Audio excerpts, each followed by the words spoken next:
Just a quick heads up, Marijuana Nation. I'm going to be in Boston tomorrow for the Cannabis World Congress and Business Expo. I'll be walking around in the afternoon and we'll be rocking some Marijuana Today Daily stickers on my credentials, so look for me if you want to have a chat. Or if you have a booth where I could stop by, send me an email to shea@mjtodaydaily.com. That's SHEA@mjtodaydaily.com. Good morning, Marijuana Nation. It's Wednesday, October 4th, 2017, and you're tuned in to episode 344 of Marijuana Today Daily. I'm your host, Shay Gunther, and I'll be walking you through today's marijuana news and headlines. As always, we have a full and busy day of cannabis news in our hands, so let's jump right into it. Our top story of the day is the announcement made yesterday by the U.S. Department of Justice that Robert W. Patterson, a longtime DEA official, would be stepping in to serve as acting administrator of that organization in the wake of the recent resignation of Chuck Rosenberg, who had been tapped for the same spot by President Obama back in 2015. There's not a lot out in the public domain in regards to Mr. Patterson's stance on marijuana issues, but I'm sure we'll find out more in the coming days and weeks as the media starts digging and Mr. Patterson actually gets to work.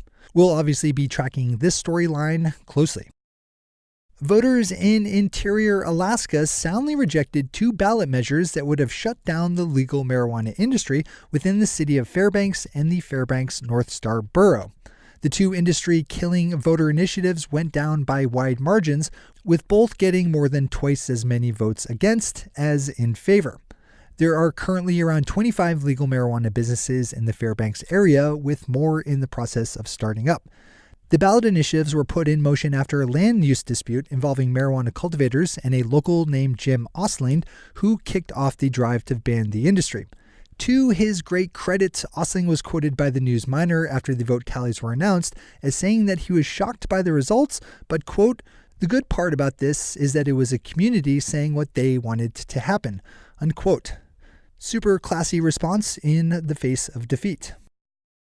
Our final top story of the day brings us out to Colorado, where the special legislative session called by Governor John Hickenlooper that started on Monday was cut short yesterday, one day early after a state Senate subcommittee voted on a party line of 3-2 to reject the second of two bills being proposed to fix a budgeting and legislative error caused earlier this year that's stripping state cultural and transportation organizations of $600,000 in funding a month that's generated from marijuana tax revenue. Republicans have argued against the special session, saying they don't want to spend $75,000 in state money to restore the $600,000 a month being lost by museums, zoos, and the Regional Transportation District. There's also some complexities with a quirk in state law dealing with tax revenue that the GOP says needs voter approval. However you want to slice their obstructionism, state cultural institutions will continue to be out $600,000 a month in marijuana tax funding until at least January, when state lawmakers meet again in regular session. Those are our top stories for today. It's time for Marijuana Today Daily Headlines Blitz. Before we blitz out in headlines, let's quickly thank our sponsor, Students for Sensible Drug Policy, which is celebrating their 19th year in existence this week. With hundreds of chapters spread all over the country and now over the world, and literally tens of thousands of active and alumni members, SSDP is a force for progressive change like no other. If you want to make an easy, positive impact on the world, giving $19 to SSDP today is about as effortless as it gets. Just open up ssdp.org/19 and help make the world a better place. I mean, that's only 11 keystrokes. ssdp.org/19. Do it. Do it today. ssdp.org/19. All right. Time for the Blitz. The Baltimore Sun has a good update piece on the state of Maryland's nascent medical marijuana industry, with a handful of companies getting the official nod yesterday to begin operations. 1 cultivator, 2 dispensaries, 4 processing facilities, and 2 testing labs. Of the marijuana companies already licensed, just 1 cultivation company, Forward Grow, has completed a full grow and harvest cycle, though that cannabis awaits official testing before it can actually be sold to dispensaries. This is a good one to open up and read in full. As always, we have all the news we cover linked to on our website at mjtodaydaily.com and on our Twitter account at mjtodaydaily. Scott Gottlieb, commissioner of the U.S. Food and Drug Administration, said that his agency was considering taking a more proactive role in regulating health claims made by marijuana product manufacturers. In testimony given before a congressional subcommittee yesterday, Commissioner Gottlieb gave no hard timeline for when any kind of decision was to be made, simply saying, quote, "We will address the sweep of these questions in time," unquote, and we will follow along with the story as it develops in time. Canadian Prime Minister Justin Trudeau is proposing that legal adult-use marijuana sold in his country starting next summer carry a tax of at least $1 a gram. The Prime Minister met yesterday in the nation's capital city of Ottawa with leaders from all 10 provinces and announced details of his tax proposal to reporters afterward. Canada is leaving it up to individual provinces to work out the exact details for how each will handle adult use legalization, though there are a number of issues that will need to be agreed upon on a larger national level. This is another good story to open up in full.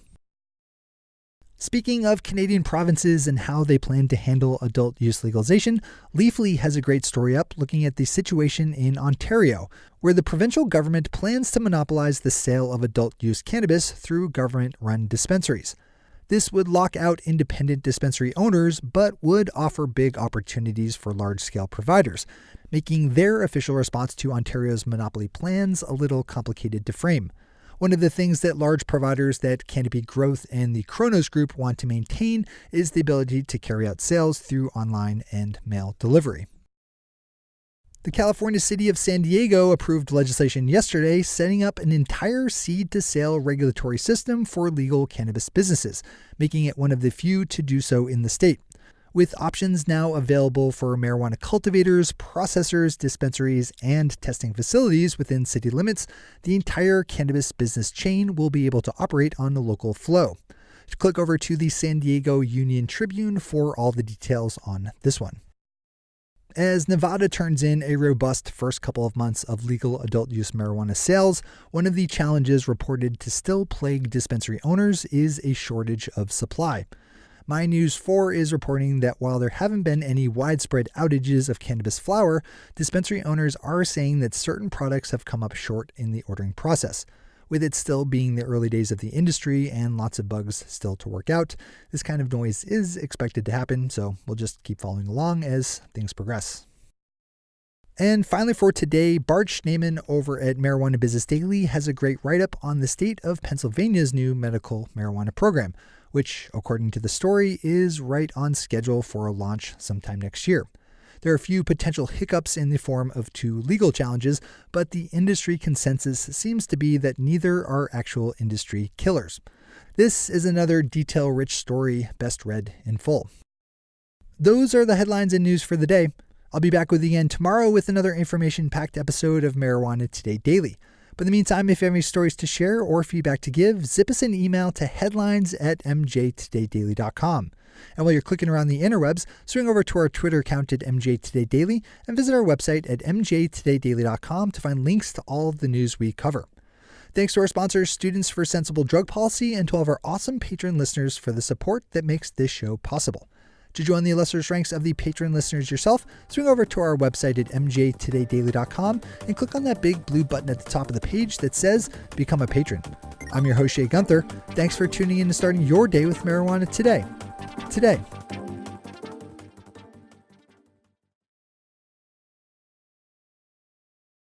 One take, Shay. One take.